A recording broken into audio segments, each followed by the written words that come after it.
আমরা প্রত্যেকেই মানসিকভাবে একটা খুব অস্থির সময়ের মধ্যে দিয়ে যাচ্ছি। স্বাভাবিকভাবেই যাচ্ছি কারণ এক্ষুনি খুব ভালো বোধ করবার মতন তো চারপাশের পরিবেশও নয়। সুতরাং সেটা খুবই স্বাভাবিক। আ অনেকেই এখানে রয়েছেন দেখতে পাচ্ছি। তারা মেসেজে জানাচ্ছেন। আম আপনারা সঙ্গে রয়েছেন সেটা আমার কাছেও একটা ভরসার এবং এই মুহূর্তে আমাদের জুড়ে থাকবার একটা তো রাস্তা এই ধরনের মিডিয়ামগুলি, ভিডিও কলস, লাইভ ভিডিও। আমার গলাটা কি ঠিকঠাক পৌঁছচ্ছে? শোনা যাচ্ছে কি? দেখাও শোনা যাচ্ছে। ইন্দিরা লিখেছেন। বেশ, থ্যাংক ইউ ইন্দিরা। উম আমি কয়েকটা বিষয় যেগুলো অলরেডি আমার কাছে প্রশ্ন হিসেবে এসেছে। আপনারা অনেকে সানন্দাকেও জানিয়েছেন, আবার কেউ আমাকেও মেসেজে অনেকদিন ধরেই জানাচ্ছেন। তো আমায় যা জানিয়েছেন আমি তার ভিত্তিতে একটু শুরু করি। তারপর আপনাদের প্রশ্ন আপনারা আপনাদের মতন আরো এখানে তুলে ধরতে পারেন। আমাকে অনেকেই বলছেন আমাদের ঘুম হচ্ছে না রাত্রিবেলা। এইটা ইনফ্যাক্ট অনেকের কাছ থেকেই শুনছি। আমি একটু সেটা দিয়ে শুরু করব। ঘুম হচ্ছে না মানেই আমি অবসন্ন কিনা এটাও আমার কাছে কেউ মেসেজ করে জানতে চেয়েছেন যে এটা কি ডিপ্রেশন? আমার কি ডিপ্রেশনে ঘুম হচ্ছে না? আমি বলব ডিপ্রেশনে ঘুম হচ্ছে নাটার থেকে সম্ভাবনা বেশি অ্যাংজাইটিতে ঘুম হচ্ছে না হওয়ার। কারণ অ্যাংজাইটি বা ভয় আমাদের সারাক্ষণ সতর্ক থাকতে শেখায়। এই মুহূর্তে আমরা যে পরিস্থিতিতে রয়েছি তাতে আমরা কতজন আক্রান্ত হয়েছেন একটা সংখ্যা দেখে চোখ বন্ধ করি রাত্রিবেলা। পরের দিন সকালবেলা উঠে দেখি সেটি ১ লাখে বেড়ে গেছে। এবার এর ফলে যেটা হচ্ছে আমাদের সারাক্ষণ মাথার মধ্যে একটা আতঙ্ক রয়েছে। যখন আপনি একটা ভয়ের পরিস্থিতিতে থাকেন আপনার ব্রেন শিখেছে সজাগ থাকতে, সতর্ক থাকতে। মানে ঠিক যেরকম যুদ্ধক্ষেত্রে আপনি বন্দুক হাতে ঘুমিয়ে পড়তে পারেন না। ওভাবেই আপনার ব্রেন কনফিগার্ড। এখনো ব্রেন ঠিক সেই পদ্ধতিটাই অবলম্বন করছে কারণ ওটাই ওর কাছে একটা পরিচিত কোপিং মেকানিজম। ব্রেন মনে করছে আপনাকে জাগিয়ে রাখতে হবে কারণ কখন কোন বিপদ আপনার ঘাড়ে নিঃশ্বাস ফেলে তার নেই ঠিক। যেন আপনার মাথার মধ্যে একটা লাল বাতির অ্যাম্বুলেন্স এদিক থেকে ওদিকে যাচ্ছে ফলত আপনি ঘুমোতে পারছেন না। এবার যদি আমাদের রাত্রের ঘুম খুব অসুবিধার মধ্যে থাকে, একটা যেটা আমরা করার চেষ্টা করতে পারি সেটা হচ্ছে দিনের মধ্যে অন্য কোনো সময় আপাতত যদি ঘুম পায় এবং যদি সেই সময়টা আপনার ওয়ার্ক ফ্রম হোম না থাকে বা বাড়ির অন্যান্য কাজে আপনার খুব ব্যস্ততা না থাকে, একটু সেই সময়ের ঘুমটাকেও আপাতত অবেল করুন। অনেকে বলবেন যে তাতে কি আমার বডি ক্লক পুরো নষ্ট হয়ে যাবে? পুরো নষ্ট হবে না। সাময়িকভাবে ঘেঁটে যেতে পারে যেটা আপনি আবার পরে রিট্রিভ করতে পারবেন। এখনকার মতন যে সময় আপনি সাময়িক বিশ্রাম নিতে পারছেন, আপাতত সেটাকে একটু অবেল করা। পাশাপাশি যদি নিজেকে বলা যায় যে এক এমন বিপদ যে ঠিক রাত্রিবেলায় এসে তো ঘাড় মটকাবে না, ফলত আমার এই যে জাগতে হবে কি জানি সে আসবে কবে বলে হাঁ করে তাকিয়ে থাকলে তখনই করোনা আসবে না। এটা যদি নিজেকে একটু বলা যায়। সতর্কতা রাখার প্রয়োজন অনেক বেশি যখন আমাদের কোনো বিশেষ প্রয়োজনে বাইরে যেতে হচ্ছে বা যখন বাইরে থেকে কেউ আমাদের কিছু ডেলিভার করতে আসছেন, সেই জায়গাগুলোতে যদি আমরা সতর্ক থাকি আমরা এই বিপদের সঙ্গে কিছুটা হলেও মোকাবিলা করতে পারবো। তো তাহলে আমরা যখন ঘুম আসছে না, সেটাকে কেন আসছে নার দিক দিয়ে একটু দেখব। পাশাপাশি নিজের সঙ্গে নিজে যদি আমরা একটা সংলাপে আসতে পারি যে তুমি তোমার দুশ্চিন্তা নিয়ে যখন ব্রেন সদা জাগ্রত রয়েছো, তোমার কখন সতর্ক হওয়ার দরকার আর কখন অত সতর্ক না হলেও চলবে। এটা আপনি ব্রেনকে হ্যালো ব্রেন বলে বলতে বসলেই ব্রেন আজকে রাত্রে আপনাকে ঘুম পাড়িয়ে দেবে এমন প্রত্যাশা করবেন না। কিন্তু কিছুটা হলেও আপনার নিজের মধ্যে যদি এই ভাবনাটাকে স্থায়িত্ব দিতে পারেন, হয়তো রাত্রিবেলা যতটা দুর্ভাবনা থাকছে, যতটা অস্থিরতা থাকছে, সেটা কিছুটা হলেও করতে পারে। অনেকে আরো একটি বিষয় জানাচ্ছে যে অনেকখানি ডিপ্রেশন একসঙ্গে বোধ করছি। অনেকেই সেটা বলছেন। আ অলরেডি অনেকেই জানাচ্ছেন আমরা এসে গেছি এবং সব শোনা যাচ্ছে। স্বাগতাকে দেখতে পাচ্ছি, আঁখিকে দেখতে পাচ্ছি। পরিষ্কার শোনা যাচ্ছে আঁখি বলেছে। Thank you. আম এই যে আমাদের ভীষণ ডিপ্রেশন হচ্ছে তানভীরকে দেখছি, তানভীর লিখছেন ভীষণ ডিপ্রেশন হচ্ছে। ভীষণ ডিপ্রেশন হওয়ারই মতন অবস্থা তো তানভীর আমাদের প্রত্যেকেরই ফর দ্যাট ম্যাটার। তার কারণ আমাদের অনেকগুলো দিক থেকে বিপদ প্রায় এসে ধরেছে। আর সত্যি কথা বলতে কি আমাদের কোনো পূর্ব বিপদ, পূর্ব অসুবিধার সঙ্গে এর কোনো মিল নেই। যেটাও কিন্তু আমাদের ডিপ্রেসড হওয়ার একটা বড় জায়গা। অর্থাৎ আমরা কখনো ছোঁয়াচে রোগের মধ্যে দিয়ে হয়তো গেছি। কিন্তু আমাদের চিকেন পক্স এর অভিজ্ঞতার সঙ্গে হামের অভিজ্ঞতার সঙ্গে এটা মিলছে না। এ একদম অন্য ধরনের ছোঁয়াচে রোগ। ২ আমরা কখনো হয়তো দেখেছি যে আমরা একটা বাড়িতে আটকে রয়েছি, ছুটিতে আটকে রয়েছি। সে ছুটি তো স্বেচ্ছা নির্বাচিত ছিল। এ তো তা নয়, এ তো আরোপিত। তাও আমাদেরই সুরক্ষার জন্য আরোপিত। এই মুহূর্তে দাঁড়িয়ে আমরা যত সেটা নিয়ে ভাবতে থাকবো আমাদের অবসাদ বাড়বে। যখনই অবসাদের কথা আসছে, যখনই দুশ্চিন্তার কথা আসছে, আমি যারা আমার সঙ্গে আজকে লাইভে রয়েছেন বা যারা পরেও ভিডিওটি দেখবেন তাদের কাছে একটা অনুরোধ করব, নিজের আবেগের একটা খাতা তৈরি করুন। নিজের আবেগকে আরেকটু নিজের কাছে স্পষ্ট হতে দিন। বিপদটা আমাদের কাছে খুব স্পষ্ট নয়। অর্থাৎ আমরা অনেক সময় ঠিক কি হবে এটা দেখতে পাবো না এই মুহূর্তে, সেটাই স্বাভাবিক। বিপদের মধ্যে একটা অস্পষ্টতা রয়েছে। ফলত আমাদের আবেগও খুব অস্পষ্টতা নিয়েই আমাদের কাছে আসছে। আমি যদি আমার আবেগকে জিজ্ঞেস করি, আচ্ছা কি অসুবিধা হচ্ছে তোমার? অ্যাংজাইটিও যখন হচ্ছে, ডিপ্রেশনও যখন হচ্ছে, একটু সেগুলোকে আমরা নিজেদের ক্ল্যারিটিতে আনি। ধরা যাক কেউ হয়তো বলছেন যে আমার অর্থনৈতিক দুশ্চিন্তা রয়েছে, পরবর্তীকালে আমার কাজের জায়গাটা কেমন থাকবে, রোজগার পাতি কেমন থাকবে। এটা একটা সামগ্রিকভাবেই কিন্তু আমাদের অনেকের মধ্যে তৈরি হচ্ছে। ইনফ্যাক্ট বিশ্বব্যাপী আমরা দেখতে পাচ্ছি যে একটা ফাইন্যান্সিয়াল ক্রাইসিসের কথা বারংবার উঠে আসছে, অর্থনৈতিক ক্রাইসিসের কথা বারংবার উঠে আসছে। তো তাহলে যদি সেইটাই আমার অ্যাংজাইটির মূলে থাকে, আমরা এবার ভেবে দেখবো সেটা কি করে ডিল করা যায়।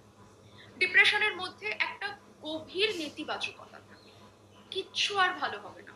আমাকে একজন লিখেছিলেন মাঝখানে যে আপনি আমাকে একবার বলুন তো এটাই কি end of mankind? The fact is I don't know, neither do you. তাহলে এটা এন্ড অফ ম্যানকাইন্ড কিনা জানি না। আজকের তারিখ 12ই এপ্রিল এন্ড অফ ম্যানকাইন্ড হয়নি, ওমান কাইন্ড হয়নি, এটুকু জানি। লাইফ ইজ কাইন্ড এনাফ যে 12 তারিখটায় আমরা একসাথে বসে লাইভটা করতে পারছি। তাহলে আজকের মুহূর্তটার ভালো থাকাটাকে আপাতত আমরা একটু চলতে, আজকে যে আমরা অনলাইন কানেক্টেড হতে পেরেছি, আমাদের নেটওয়ার্ক কাজ করেছে, আমরা একসঙ্গে কথোপকথনে আসতে পারছি, আপনারা প্রশ্ন জানাতে পারছেন, আমি উত্তর দেওয়ার আমার তরফ থেকে যেটুকু সম্ভব চেষ্টা করছি, এইটুকুকে আগে ধন্যবাদ জানাই। তার পরের অংশটা যখন আসবে, তার পরের অংশটা তখন যখন যখন ডিপ্রেশন হচ্ছে, আমি কি নিয়ে ডিপ্রেসড, কোনটা আমার কাছে খুব কষ্টের, সেই জায়গাটা যদি আমরা একটু দেখার চেষ্টা করি, আগে যদি সেই জায়গাটা একটু বোঝার চেষ্টা করি। কেউ কেউ লিখছেন যে আমরা যারা সেলফ এমপ্লয়েড তাদের কথা যদি একটু আমরা বলি। আমাদের সঙ্গে অনেক দর্শক শ্রোতা বন্ধু রয়েছেন। হ্যাঁ, এই তো দেখতে পাচ্ছি। হ্যাঁ, আমি সেলফ এমপ্লয়েডের কথা বলবো। আমি নিজে সেলফ এমপ্লয়েড, আমি একদম ব্যক্তিগত জায়গা থেকে। আমরা যারা সেই অর্থে চাকরির মধ্যে নেই, আমরা সেলফ এমপ্লয়মেন্টের মধ্যে রয়েছি, কনসালটেশনের মধ্যে রয়েছি, তার মধ্যে অনেক ধরনের পেশার মানুষ থাকতে পারেন। যারা জরুরি পরিষেবার সঙ্গে রয়েছেন তাদের অবস্থা তাও একরকম। তাও আমি আপনাদের বলতে পারি যে এই মুহূর্তে কিন্তু অনেক জরুরি পরিষেবার অঙ্গ অনেক ডাক্তাররাও তাদের রেগুলারে চেম্বার করে উঠতে পারছেন না, কারণ তাদের কাছে রুগীরা আসবেন কি করে। কেউ হয়তো লাল বাতির গাড়িতে পৌঁছে গেল, কিন্তু প্রত্যেক রুগীর কাছে তো লাল বাতির গাড়ি নেই। সুতরাং অর্থনৈতিক সংকট বিভিন্নভাবে আমাদের কাছে পৌঁছচ্ছে। আমি অর্থনৈতিক সংকটের জায়গাটাকে আগে একটু অ্যাড্রেস করবো, কারণ এটা আমাদের সামগ্রিক রুজি রোজগার জীবনের একটা অঙ্গ। রোজগারের জায়গাটা কেমন হবে এক্ষুনি আমার আপনার হাতে নেই, কারণ আমরা বাড়ি থেকে বেরোতে পারলেও যে পদ্ধতিতে কাজ আমার বাড়িতে আসতে পারতো বা আমার নির্দিষ্ট কর্মসংস্থানে পৌঁছতে পারতো, সেটা আমরা কন্ট্রোল করতে পারছি না। কিন্তু একটা শিক্ষা আমাদের কিন্তু হচ্ছে এই দীর্ঘ লকডাউন পিরিয়ডে, যেটা আরো বাড়ছে, সেটা হলো আমরা সাশ্রয়টা পাই। আমাদের যে কত অল্পে আসলে চলে যায়, এটার একটা অধ্যয়ন কিন্তু আমাদের হচ্ছে। আমরা কিন্তু দেখতে পাচ্ছি যে চাইলে আমরা খুব কমিয়ে আনতে পারি আমাদের দৈনন্দিন খরচাপাতি। আমি এমনটা বলছি না যে আমরা আর কোনোদিন আমাদের ভালো থাকার জন্য সামান্য যেগুলো লাক্সারি রয়েছে, আয়েশ রয়েছে, সেগুলোতে আর ফিরবো না, হয়তো কখনো ফিরবো, কিন্তু আপাতত আমরা দেখেছি সেটাকে আমরা কন্ট্রোলে আনতে পারি। ফলত আয় যদি আমার নিয়ন্ত্রণে এই মুহূর্তে নাও আসে, ব্যয়টা যাতে আমার নিয়ন্ত্রণে বেশ কিছুটা আসে, তার যে শিক্ষাটা আমরা পাচ্ছি, এটাও কিন্তু একটা খুব জরুরি লার্নিং। হয়তো আমাদের ভবিষ্যতে সেই জায়গাটাও কোথাও হেল্প করবে, কারণ আমরা পরে কিন্তু কোথাও সেই জায়গাটা দেখতে পাবো যে এই যে আমাদের একটা শিক্ষা হলো যে আমার কিন্তু এই কম জিনিস নিয়েও চলে যায়। আমাদের অনেক অভ্যাসের বদল হলো, যে এই যে বাইরে বেরোলাম, ওটা দেখেই পছন্দ হলো, কিনে ফেললাম, এটা না করলেও চলে। আমার এক বন্ধু মজা করে বলছিল যে আচ্ছা আমাদের বাইরে পরে বেরোনো জামা কাপড়গুলোকে এবার আমরা বেচে দেবো, কারণ ওগুলো তো আর পরার দরকার থাকছে না। আমার মনে হয় সেখান থেকে আমরা একটা উপলব্ধিতে আসতে পারি আমাদের কত বাড়তি আছে বলুন। আমরা প্রত্যেকেই কিন্তু অনেক অপ্রয়োজন দিয়ে বাড়িঘর তো ভর্তি করে ফেলেছি। হয়তো সেই অপ্রয়োজনের ভার কমবে, আর অপ্রয়োজনের ভার কমানোর মতন মন যদি তৈরি করতে পারি, আমাদের হয়তো সঞ্চয়টা একটু বাড়বে, রোজগারের জায়গা যদি নাও বাড়াতে পারি। আপাতত ফাইন্যান্সিয়াল ওয়ারিজের জায়গাটা আমরা একটু সেইভাবে দেখতে পারি। আম ঘুমের কথা অনেকেই লিখছে, পৌলমীকে দেখতে পাচ্ছি। ঘুমের কথা আমি কিছুটা অলরেডি বলেছি গো। সুতরাং যারা পরে একটু জয়েন করেছেন এই Facebook লাইভে, তারা যখন Facebook লাইভটি শেষ হয়ে যাবে আমার মনে হয় পিছিয়ে গিয়ে সেই অংশটা একটু দেখে নিতে পারবে। একটা যেটা আমরা ঘুমের ক্ষেত্রে তাও ফলো করে দেখতে পারি, অনেকে এটাও লিখছেন যে সেডেটিভ খাই তা সত্ত্বেও ঘুম হচ্ছে না। ওই যে বললাম ব্রেইন তো সারাক্ষণ অ্যালার্ট হয়ে বসে আছে, এই বুঝি বিপদ এলো, এই বুঝি ঘাট ধরলো। আমরা নিজেকে একটু ঘুমানোর আগে চেষ্টা করতে পারি অন্যান্য ধরনের কিছু অ্যাক্টিভিটিস এর মধ্যে এনগেজ রাখা। সেটা কোনো বই পড়া হতে পারে, সেটা একটু গান শোনা হতে পারে। আরেকটা পদ্ধতি আমার নিজের ক্ষেত্রে ব্যক্তিগতভাবে আমি বরাবর ফলো করে এসেছি। আমি আমার বডি ক্লককে খুব প্রাধান্য দিই। আমার যদি কখনো রাতে ২টোর সময় ঘুম ভেঙে যায়, এ কি আমার ২টোর সময় কেন ঘুম ভেঙে গেল, ২:৩০ বেজে গেল, কেন ঘুম এলো না, এগুলো আমি ভাবি না। আমি ওই সময়টাকে ইউটিলাইজ করার চেষ্টা করি। আমি একেবারে আমার সেলফ এক্সপেরিয়েন্স থেকে আপনাদের বলছি। আমি হয়তো তখন ২টোর সময় একটা নাইট ল্যাম্প জ্বালিয়ে একটা বই পড়ার চেষ্টা করতে পারি। আবার পড়তে, পড়তে ঢুলে যেতে পারি। তাতে যদি পরের দিন কোনো একটা সময় আমার ঘুম পায় এবং যদি তখন আমার ঘুমানোর অবসর থাকে, হয়তো সেটা আমি সেলফ এমপ্লয়েড বলে আমার কখনো, কখনো সেটার সুযোগ একটু বেশি থেকে যে আমি সেই সময়টা ঘুমিয়ে নিই।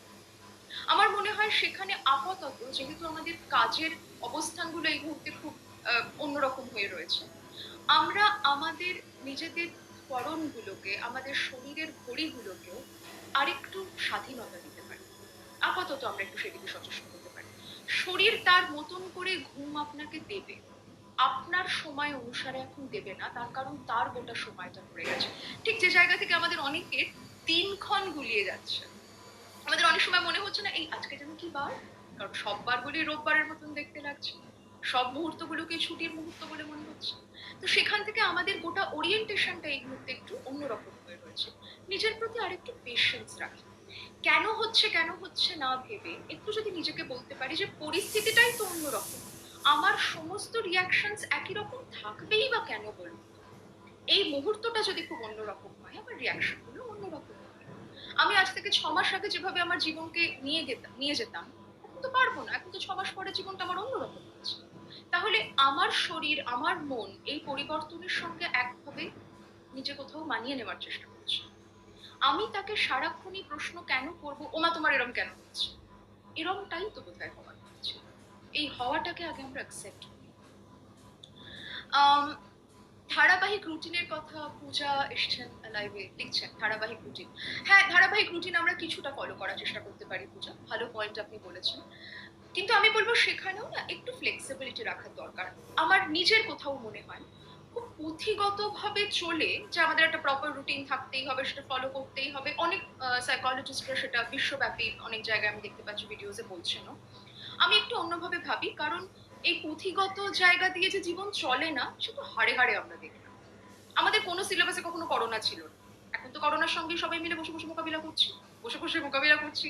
ঘরে বসে মোকাবিলা করছি। তো তাহলে কোথাও যদি আমরা একটু এই রুটিনের বিষয়টাকেও ফ্লেক্সিবলি নিজের জীবনে রাখতে পারি। আমার মনে হয় রিজিডিটি বদলানোর দরকার আছে। আমাদের একটু ফ্লেক্সিবল হওয়ার দরকার আছে।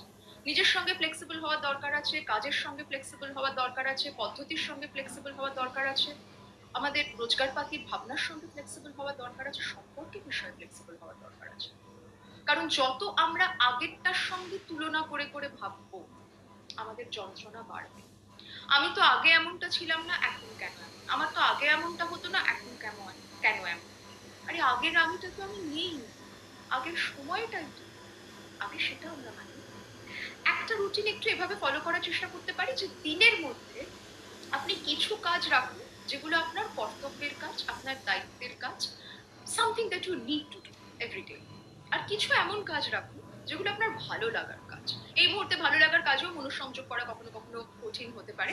কিন্তু তবু যদি আমরা একটু সাময়িকভাবে চেষ্টা করতে পারি। ধরুন কারোর একটু বই পড়তে ভালো লাগে। অনেকে লিখছে যে বই পড়ার কথা উঠে আসছে। কারোর হয়তো একটু গান শুনতে ভালো লাগে। কারোর হয়তো পুরোনো সিনেমা দেখতে ভালো লাগে। কারোর হয়তো ফেসবুকে এসে নিজের ক্রিয়েটিভ কাজটা কোথাও অন্যের কাছে প্রেজেন্ট করতে ভালো লাগে। তো এই কাজগুলোর জন্য আমরা একটা নির্দিষ্ট সময় একটু রাখতে পারি কিনা দেখি, আর কিছু আমাদের প্রয়োজনীয় কাজের জন্য রাখতে পারি কিনা। Something that I love to do and something that I need to do. এই দুটোরও যদি একটা সামঞ্জস্য তৈরি করা যায়, কোন কাজ কতক্ষণ ধরে করব এইটা নিয়ে রিজিডিটি এই মুহূর্তে রাখবো না। আমার মনে হয় সেটার একটু প্রয়োজন এইখান থেকেও আছে যে আমাদের কোথাও এই মুহূর্তে কিন্তু অনেকগুলো ক্ষেত্রে রিজিডিটি থাকছে। এই যে আমাদের জীবন ধারণের একটা রিজিডিটি থাকছে, হচ্ছে। তা যদি হয় তাহলে এই কিছু কিছু ক্ষেত্রে নিজেকে একটু স্বাধীনতা না হয়ে দিলাম। ধরুন আমি ঠিক করে নেব না যে আমি আগামী ১ ঘন্টাই বইটা পড়ব। না। আমি আজকে একটু বইটা নিয়ে বসবো। আমি নেক্সট ০.৫ ঘন্টার মধ্যে রান্নাটা শেষ করব। না। আমি আজকে এই একটা পদ বানাবো। তাহলে কোথাও নিজেকে ফ্লেক্সিবিলিটিও দেওয়া হলো এবং নিজের কৃত কাজটার প্রতি কোথাও একটু কমিটেড থাকা। Meditation yes may help at this time, Rabeya লিখছেন। আমি মেডিটেশন স্পেশালিস্ট নই, কিন্তু মেডিটেশনের যাদের অভ্যাস আছে, যারা মেডিটেশন প্র্যাকটিস করেন, নিশ্চয়ই করে দেখতে পারেন। আমি সানন্দাকে অনুরোধ করবো যারা মেডিটেশন বা যোগা থেরাপি নিয়ে কাজ করেন তাদেরকেও কখনো একবার লাইভে আনতে, হয়তো আপনারা আরো অনেক ডিটেলে জানতে পারবেন তাদের থেকে। কিন্তু যেগুলো করে আপনারা নিজেরা নিজেদের মধ্যে কোথাও স্বস্তি পান, আপনার অ্যাংজাইটি থেকে কিছুটা হয়তো রিল্যাক্সেশনের জায়গায় যেতে পারেন, নিশ্চয়ই সেই পদ্ধতিগুলো অবলম্বন করতে পারেন। আমাদের প্রত্যেকের তার মতন করে সেরকম করে কিছু মেকানিজমস রয়েছে যেগুলো আমরা এতদিন ব্যবহার করে আসছি। একজন লিখছেন যে ভ্রমণের লেখা খুব ভালো লাগে, ইন্দ্রনীল লিখছেন ভ্রমণের লেখা খুব ভালো লাগে, সেটা পড়তে পারি, নিশ্চয়ই পড়তে পারি ১০০ বার। ইনফ্যাক্ট এখন যখন আমরা ভ্রমণে যেতে পারছি না, কোথাও আমার হারিয়ে যাওয়ার নেই মানা, মনে মনে, তাহলে মনে মনে পৌঁছে যেতে পারি, লেখায় লেখায় পৌঁছে যেতে পারি। রেগে যাচ্ছি খুব, কেউ কেউ লিখছেন, হ্যাঁ ঠিক, এটা খুব একটা ইম্পর্টেন্ট ইস্যু, আমি একটু এটা সময় নিয়ে অ্যাড্রেস করতে চাইবো। রাগ হচ্ছে তার কারণ আমরা অনেকটাই স্ট্রেসড রয়েছি, প্লাস আমরা অনেকটা ফ্রাস্ট্রেটেড রয়েছি। যেভাবে জীবন একটা পরিকল্পনা নিয়ে এগোচ্ছিল সেই গোটা প্ল্যানিংটা বদলে গেছে। এতগুলো বদল দিয়ে যেতে হচ্ছে যার কোনো ধরনের অভিজ্ঞতা, কোনো ধরনের অভ্যেস আমাদের তৈরিই হয়নি। এর ফলে আমাদের ভীষণ রাগ হচ্ছে, আমরা কাছের মানুষের প্রতি ধৈর্য হারিয়ে ফেলছি। জেনারেলিও যখন আমরা খুব অ্যাংশাস থাকি, খুব ইম্পেশেন্ট থাকি, তখন আমাদের চট করে রাগ হয়। আমরা অনেকগুলো জিনিস করবো মনে করছি, সেখানে প্রতিবন্ধকতা আসছে, এমন সব প্রতিবন্ধকতা আসছে যেগুলো উতরানো যাচ্ছে না। অর্থাৎ আপনার যদি মনে হয় যে আমি একটু এখন বাড়ি থেকে বেরিয়ে অমুক কাজটা করব, আপনি করতে পারছেন না, আপনার হয়তো একটা সেন্স অফ আর্জেন্সি রয়েছে, মনে হচ্ছে না কাজটা ভীষণ জরুরি, কিন্তু করতে পারছেন না। যেটা একটু আমরা ভাবার চেষ্টা করতে পারি সেটা হচ্ছে যখন রাগ হচ্ছে, যতটা রাগ হওয়ার মতন কারণ ছিল তার থেকে কি অনেকটা বেশি রেগে যাচ্ছি? অর্থাৎ রাগের কারণ আর রাগের প্রকাশ এই দুটোর মধ্যে কি অনেকটা ফারাক থাকছে? যদি বোধ করি হ্যাঁ থাকছে, তাহলে একটু নিজেকে আমরা সময় দেব যে যখন ভীষণ রেগে যাচ্ছি তখনই রিঅ্যাক্ট করব না, কারণ তখন আপনি রেসপন্ড করছেন না, রিঅ্যাক্ট করছেন। দরকার হলে যার উপর রাগ হচ্ছে তাকে বলুন আমি একটু পরে কথা বলছি। ধরুন যদি তার সঙ্গে আপনি ফোনে থাকেন, তাকে একটু বলুন যে আমি একটু পরে কথা বলছি। আচ্ছা এখানে একটা কথা একটু বলা দরকার রিলেশনশিপের দিক থেকে। আমরা অনেক সময় যখন এটা বলি উল্টো দিকের মানুষটাকে, আমি তোমার সঙ্গে পরে কথা বলছি, আমরা এমন ভাবে বলি তার মনে হতে পারে যে আমরা বোধহয় এই সম্পর্ক ছিঁড়ে টিড়ে বেরিয়ে গেলাম। আপনার কমিউনিকেশনের ধরনটা একটু দরকার। আমি তোমার সঙ্গে এখন কথা বলতে চাই না, আর আমার এখন এটা নিয়ে কথা বলা ঠিক হবে না, কারণ আমার মাথা গরম হচ্ছে, আমরা পরে কথা বলবো। দুটো কিন্তু বাক্য এক নয়। বা আমার তোমার সঙ্গে আর কোনো কথা নেই, আর আমি এখন কথা বলতে চাই না, দুটো বাক্য এক নয়। রাগের মাথায় আমরা এমন অনেক কিছু কনভে করে ফেলছি যে উল্টো দিকের মানুষটি তখন ভয় পেয়ে গিয়ে, অধৈর্য হয়ে গিয়ে ন্যাক করছে। পরে তখন আমাদের সেটা নিয়ে রাগ হচ্ছে, ও ন্যাক করলো কেন? কিন্তু ন্যাক করার আগের বাক্যটা আমি কি বলেছিলাম ভেবে দেখতে হবে। হয়তো আমি এমন একটা বাক্য বলেছিলাম তার মনে হচ্ছে এই বুঝি হাঁটা লাগানো, তাই জন্য আমাকে সে ন্যাক করছে। তাহলে আমি একটু ক্লিয়ারলি বলবো যে শোনো আমি চলে যাচ্ছি না, সম্পর্ক থেকে বেরোচ্ছি না, এই মুহূর্তে তোমার সঙ্গে কথা বলতে ইচ্ছা করছে, তোমার সঙ্গে বলেও নয়, এই বিষয়টা নিয়ে কথা বললে এখন রাগারাগি পাচ্ছে, একটু পরে কথা। খুব রাগ হলে যাদের উপর রাগ হচ্ছে একটু যদি তাদের থেকে একটু সরে যাওয়ার পর, যখন রাগটা ভেতরে প্রায় মানে your in a boiling state আমরা যেটাকে বলি, সেইখানে একটু একটা কাগজে তাকে কি কি বলতে পারলে আপনার ভালো লাগতো দরকার হলে লিখতে পারেন, চোজেন গালাগালো লিখতে পারেন, কারণ সেটি প্রেমপত্রের মতন তাকে গিয়ে ধরিয়ে দেবেন না, ওকে ছিঁড়ে ফেলে দেবেন। তাকে সাময়িক একটা এক ধরনের চ্যানেলাইজেশন, একটু এটা ট্রাই করে দেখুন। অনেকে আবার বলেন যে তাকে কি এটা হোয়াটসঅ্যাপ করে হোয়াটসঅ্যাপটা ডিলিট করবো? ভেরি রিস্কি মেথড, কারণ আপনার অজান্তে ওটি সেন্ড হয়ে যেতে পারে, এবং ফ্রয়েড বলবে, ফ্রয়েডিয়ান আপনি বলতেই চেয়েছিলেন। এই মুহূর্তে সম্পর্ক নিয়ে ওই জটিলতায় আমরা যাব না। রিলেশনশিপ নিয়ে অনেকেই বলছেন, বারংবার উঠে আসছে, এখানে অনেকে লিখছেন যে রিলেশনশিপের জায়গাটা কিভাবে করা যেতে পারে। আমি রিলেশনশিপ নিয়ে না একটা কথা বলবো, সৃজনী লিখছেন সম্পর্ক বড্ড জটিল হয়ে যাচ্ছে, এমনকি বন্ধুদের সঙ্গেও। হ্যাঁ স্বাভাবিক, কারণ সম্পর্কের ক্ষেত্রে আমাদের অনেক উপলব্ধি আসছে, খুব সুখকর নয় সেসব উপলব্ধি। যেমন আমার নিজের একটা গানের লাইন ইদানিং খুব মনে হয়, वक्त पर जो काम आए हैं अक्सर अजनबी थे वो मेरे हमदम नहीं। আনফরচুনেটলি আমাদের যারা হামদম, কাছের মানুষ, প্রিয় বন্ধু, তারা অনেক সময় আপনার প্রয়োজনে এই মুহূর্তে আপনার কাছে পৌঁছতেই না পারতে পারে, ইচ্ছে থাকলেও পৌঁছতে পারতে না পারে। কারণ তারও কিন্তু একটা গৃহ সুরক্ষা, গৃহবদ্ধ দশা রয়েছে, অন্তরীণ দশা রয়েছে আপনারই। হয়তো সেখানে আপনার এক্ষুনিকার প্রয়োজনে আপনার উল্টো দিকের ফ্ল্যাটের মানুষটি একটু বেশি কাজে আসতে পারে। তার মানে এই নয় যে তাহলে আরো আমার জীবনে থেকে কি লাভ। প্লিজ এটা ভাববেন। ওটাকে একটা সামগ্রিকতায় ফেলে দেখার চেষ্টা করুন। সে কি ইচ্ছাকৃতভাবে আপনার পাশে দাঁড়ালো না, নাকি এই মুহূর্তে তার দাঁড়ানোর কোনো উপায় ছিল? যিনি দাঁড়াতে পারলেন তার দাঁড়ানোর পরিসর ছিল, অবকাশ ছিল। সেক্ষেত্রে অন্য মানুষটির আপনার পাশে আসা বা না আসাটাকে এক্ষুনি একটা বিরাট কনক্লুশনের অংশ করবেন।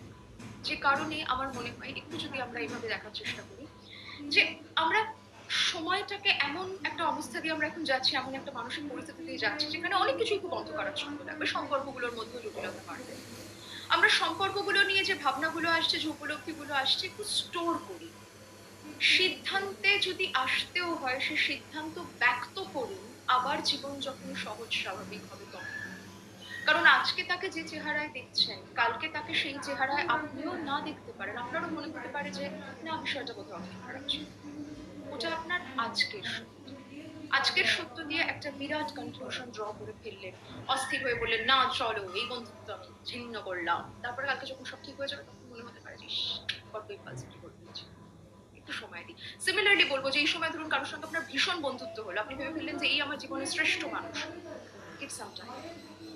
হতে পারে আপনার এই মুহূর্তে সেটা মনে হচ্ছে, কিন্তু তাকে নিয়ে একেবারে জীবন যৌবনের সম্ভাবনা তৈরি করে ফেলার আগে, বা একটা সিদ্ধান্ত তৈরি করে ফেলার আগে, বা সেটা পরস্পরের মধ্যে একেবারে কমিটমেন্টের জায়গায় নিয়ে যাওয়ার আগে একটু জীবনকে তার সহজ ছন্দে ফিরতে দিন।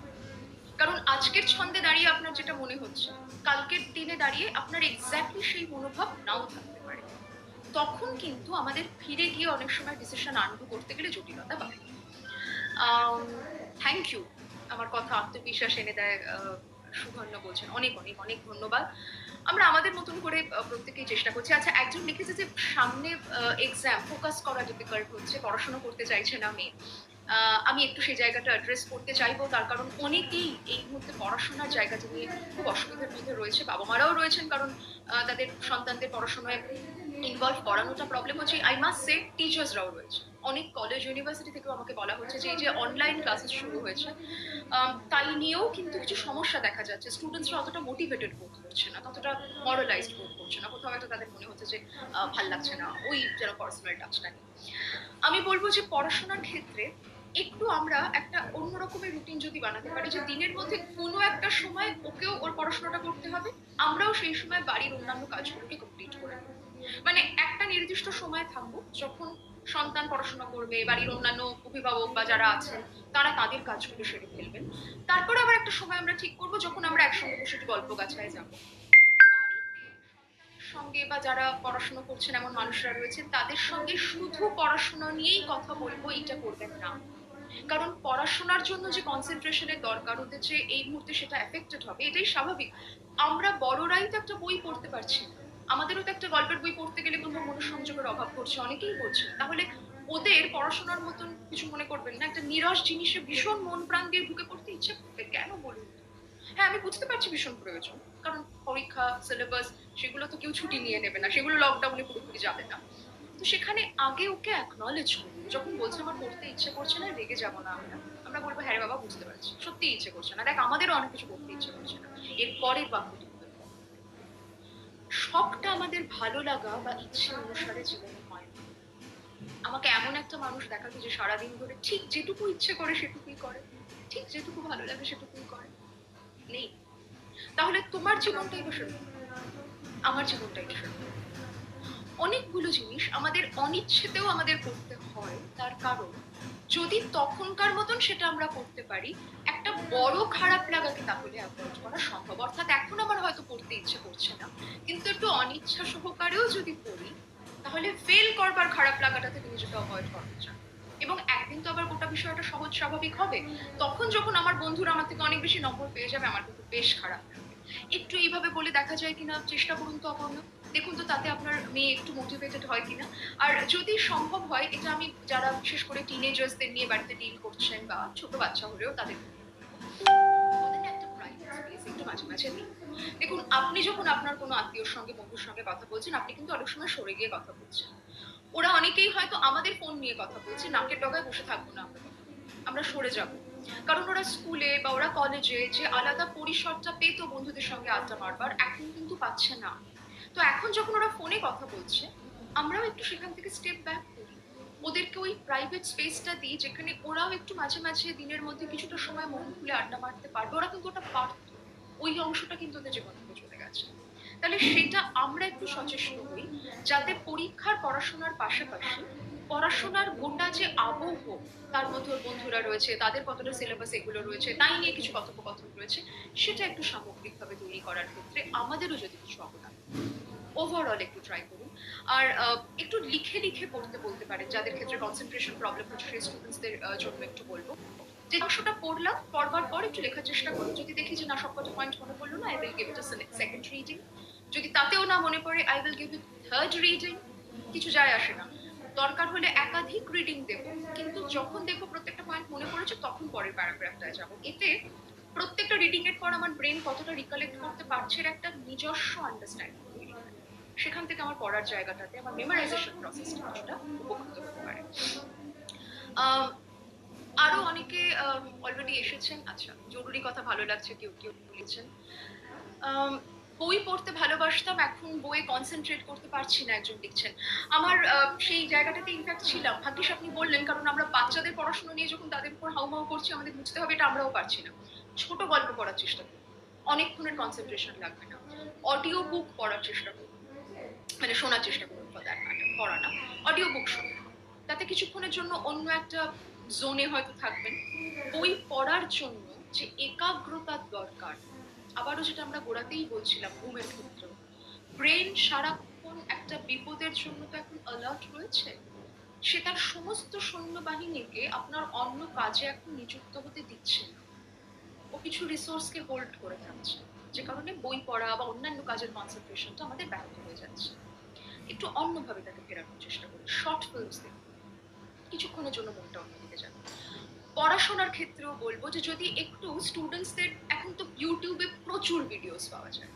ধরুন ও বলছে যে আমার এই বিষয়টা নিয়ে এখন বই পড়তে ইচ্ছে করছে না, ওই বিষয়টা নিয়ে ওকে বলুন একটু গুগল কর, দেখ কোনো ভিডিও পাস কিনা, একটু শোন। কিছুক্ষণের জন্য ওই বিষয়বস্তুটা অন্তত ওর মাথায় যাবে, অন্তত সেটাও যদি কোথাও ওকে ভালো বোধ করাতে পারে, সাময়িকভাবেও ভালো বোধ করাতে পারে, সেইটা যদি একটু ট্রাই আউট করা যায়। আরো কিছু কিছু প্রশ্ন এসছে, কেউ কেউ ওয়ার্ক ফ্রম হোম করছে, মোটামুটি অনেকটা সময় তাতে থাকতেও হচ্ছে অবভিয়াসলি। আচ্ছা, এই ওয়ার্ক ফ্রম হোম নিয়ে একজন লিখেছেন, অঙ্কনা লিখেছেন, কি করে ওয়ার্ক ফ্রম হোমের জায়গাটা মন দেওয়ার আগে নির্জনতা দেওয়া দরকার। আমাদের অনেকেরই বাড়িতে কিন্তু সেই পরিসরটা থাকছে না, কারণ বাড়িতে হয়তো একাধিক মানুষ রয়েছেন। কোথায় বসে সেই নির্জনতা পাবো, সেই কনসেন্ট্রেশন পাবো, এটাও কিন্তু অনেকের ক্ষেত্রে একটা সমস্যার জায়গা। ইনফ্যাক্ট আমাদের বাড়ির ছোট মানুষদের ক্ষেত্রে, যাদের পড়াশোনা চলছে, তাদের ক্ষেত্রেও কিন্তু এটা একটা প্রশ্ন যে আমি একটা প্রাইভেট স্পেস পাচ্ছি না। আমার একটা সাজেশন সেখানে থাকতে পারে, দেখুন প্রত্যেকের আলাদা আলাদা ঘর থাকবেই এমনটা তো আমরা আশা করতে পারি না, নাই থাকতে পারে। আমরা বাড়ির একটা স্পেস নির্ধারণ করি, যেটা দিনের মধ্যে বিভিন্ন সময় আমরা নিজেদের মধ্যে একটু আলোচনা করে নিয়ে, বোঝাপড়া করে নিয়ে অ্যাভেল করব। ধরা যাক আমার যখন ওয়ার্ক ফ্রম হোম চলছে, আমি ওই স্পেসটায় বসবো, আমি চেষ্টা করব আমাকে নিজেকে একটু বাকি বাড়িটার থেকে বিচ্ছিন্ন করে নিতে। একইভাবে বাড়ির অন্য কোনো সদস্য যখন সেই প্রাইভেসি দরকার হবে, সেও ওই স্পেসটায় যাবে। একটা ঘরের একটা কোনো নির্দিষ্ট অংশকে ফাঁকা করে দেওয়া যায় কিনা দেখুন, বাড়িটাকে একটু সেভাবে অ্যারেঞ্জ করা যায় কিনা। ওয়ার্ক ফ্রম হোম করতে গিয়ে ঠিক কোনখানটায় অসুবিধা হচ্ছে নিজেকে জিজ্ঞেস করুন। প্রথম কথা হচ্ছে, এই তুলনাতেই আমরা আসবো না যে ওয়ার্ক ফ্রম হোমটা আমার অফিসে বসে কাজ করার সমতুল্য হবে, বা আমার অফলাইন ক্লাস আর অনলাইন ক্লাস সমতুল্য হবে না, সমতুল্য হবে না। যতবার এই তুলনা করতে যাবো আমাদের ফ্রাস্ট্রেশন বাড়বে, বিরক্তি বাড়বে। এটা একটা আলাদা অভিজ্ঞতা। এই অভিজ্ঞতাতে আমার ঠিক যেমন অফিসে আমার ডেস্কে বসে কাজ করতে যেমন লাগতো, তেমনটা লাগবার কথা নয়। তার কারণ সত্যিই তো আমি সেই পরিস্থিতির অংশ। তাহলে এই নতুন পরিস্থিতিতে দাঁড়িয়ে আমার ঠিক যে জায়গাগুলোতে যতটুকু করতে পারলে নিজের কাজটুকু সম্পন্ন হয়, আপাতত সে ঠিক ততটুকুতে ফোকাসটা রাখি। কাজটা কমপ্লিশনটা এখানে অনেক বেশি ইম্পর্টেন্ট। আমার যতটা ভালো লাগতো ডেস্কে বসে কাজ করছি, এক কাপ কফি খাচ্ছি, একজন এসে আমাকে কিছুটা বলে গেল, আমি একটু তার সঙ্গে আড্ডা মেরে আসছি, এইটা আমি পাবো না। যেটা আমি করতে পারি, আমার কাজটা হয়ে যাওয়ার পরে যদি মনে হয় কোনো একজন কলিগকে খুব মিস করছিলাম ওয়ার্ক ফ্রম হোমটা করতে করতে, তার সাথে একটু ভিডিও কল করে নিই, একটু অন্যভাবে কানেক্ট করি, যাতে ওই পরিবেশটার কাছাকাছি একটা রেপ্লিকা তৈরি করা যায়। এক্স্যাক্ট রেপ্লিকা তৈরি হবে এই প্রত্যাশাটাই আমরা রাখবো, কারণ আমাদের অনেক হতাশার মূলে থাকে আমাদের ভুল প্রত্যাশা।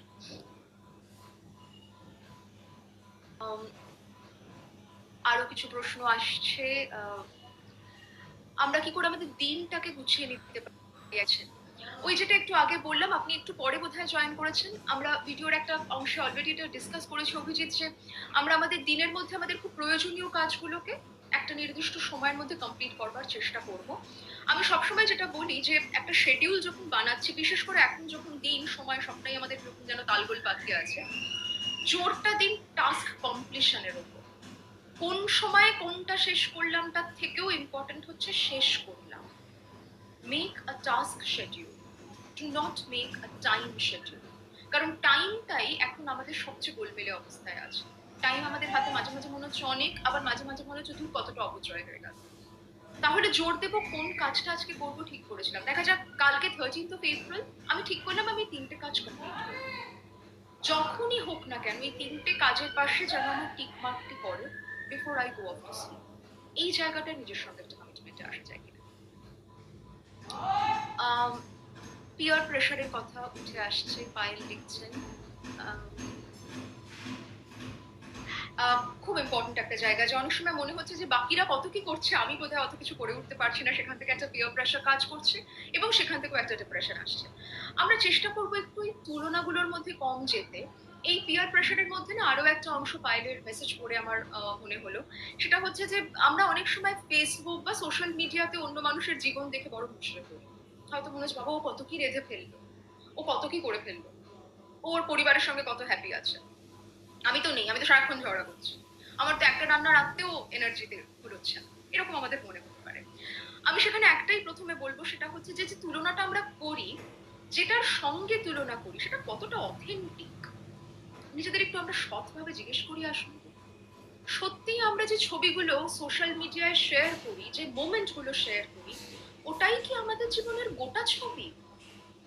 না, ওটা আপনার জীবনের একটা তাৎক্ষণিক ছবি, যেখানে আপনি আপনার সুখ ভাগ করে নেন, আপনার অনেক যন্ত্রণা, আপনার অনেক অভিমান, আপনার অনেক রাগ আপনি দেখান না তো পৃথিবীকে, দেখাবেনই বা কেন, দেখানোর কথাও নয়। কিন্তু ঠিক যেমন আপনিও আপনার জীবনের একটা অংশকে পৃথিবীর কাছে তুলে ধরেন, যার জীবনটা দেখে আপনার মনে হচ্ছে ও মাই গড ওরা কত কি পায়, সেও কিন্তু তার জীবনের একটা অংশ তুলে ধরেছে, সে কিন্তু তার গোটা জীবনের ছবিটা আমাকে আপনাকে দেখাচ্ছে না। তাহলে তুলনা করে কষ্ট পাবো কেন? তাহলে এই তুলনা করে আমি পারছি না ও পারছে, আমি পাচ্ছি না ও পাচ্ছে, বরং এভাবে দেখি যে হয়তো ওর জীবনেও অনেক না পাওয়া আছে, ওর জীবনেরও অনেক না পারা আছে, আমি আংশিক সত্যটা দেখছি। এই আংশিক সত্যটা দেখে আমি একটা বৃহত্তর ছবি ধরে নেব না। দ্বিতীয় কথা যেটা বলবো সেটা হচ্ছে, অনেক মানুষ আছেন যারা সোশ্যাল মিডিয়ায় নেই এই মুহূর্তে আমাদের দেশে, বিশেষ করে কারণ আমাদের দেশে তো বহু মানুষ দারিদ্র সীমার নিচে থাকে, বহু মানুষ জীবনের আরো অনেক বড় বড় যুদ্ধ লড়ছে। আমরা দেখেছি কত পরিযায়ী শ্রমিক, মাইগ্রেন্ট লেবার, তারা এক প্রান্ত থেকে এক প্রান্ত আসতে গিয়ে কোথায় যেন হারিয়ে যাচ্ছে। বহু মানুষ তাদের দৈনন্দিন বেসিক খাদ্যাভ্যাসটুকু বজায় রাখবার জন্য যা প্রয়োজন পাবেন কি পাবেন না সংশয় দিয়ে দিন কাটাচ্ছে। সেই মানুষগুলোর তুলনায় যদি আমরা জীবন দেখি, আমি আপনি তো অনেক অনেক ক্ষতিগ্রস্ত, আমরা তো অনেক বেশি জীবনের প্রতি সেখানে কৃতজ্ঞতা রাখতে পারি। তাহলে এক হচ্ছে তুলনা কার সঙ্গে করছি, দুই হচ্ছে যার সঙ্গে তুলনা করছি সেটা কতটা অথেন্টিক। এইটা যদি একটু মনে রাখি, আমাদের এই পিয়ার কম্প্যারিজন তার দ্বারা কোথাও খুব বেশি চাপ বোধ করার জায়গাটা হয়তো আমরা একটু কমিয়ে আনতে পারি।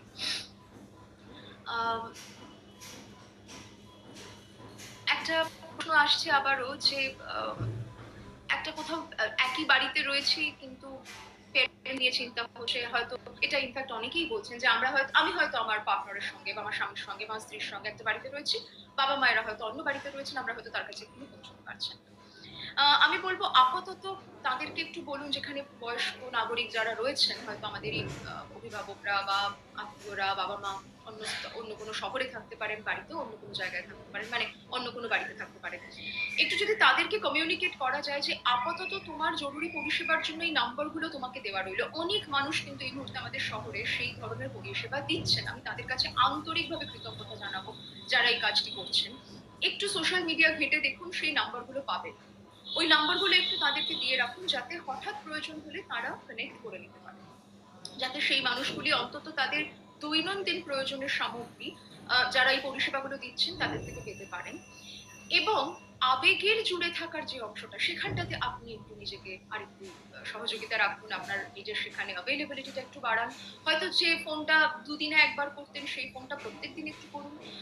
অনেকে অনেক সময় বলছেন যে সেটাতেও অধৈর্য লাগছে। আমি একটু অপ্রিয় একটা জায়গা বলি, অনেকে এও বলছেন ফোন করলেই বাবা মা খালি অভিযোগ করছে, তাতে আরো রাগ হয়ে যাচ্ছে, কারণ আমি বুঝতে পারছি আমি কিছু করতে পারবো না, তখন ওদের ওপরেই রাগ হচ্ছে। অথচ বুঝছি, পরে গিয়ে বুঝতে পারছি রাগারাগি করার পরে যে ওরাই বাকি করবেন, অসহায় হচ্ছে, তাই হয়তো অভিযোগ করছেন। অনেক সময় যখন ওরা অভিযোগ করছেন আমাদের রাগ হচ্ছে, আমাদের রাগের মূলে রয়েছে আমাদের অক্ষমতা, আমাদের অসহায়তা। আমরা সবসময় তো চেষ্টা করে যাই যাতে উল্টো দিকের মানুষটাকে আমরা খুব ভালো বোধ করাতে পারি, আমাদের জন্য যেন তার কোনো অসুবিধে না হয়, তার যা যা প্রয়োজনীয় তাকে যেন সবটা দিতে পারি। আগেই আমাকে বুঝতে হবে যে সবটা তাকে ধরিয়ে দেওয়ার সমস্ত ক্ষমতা আমার নেই।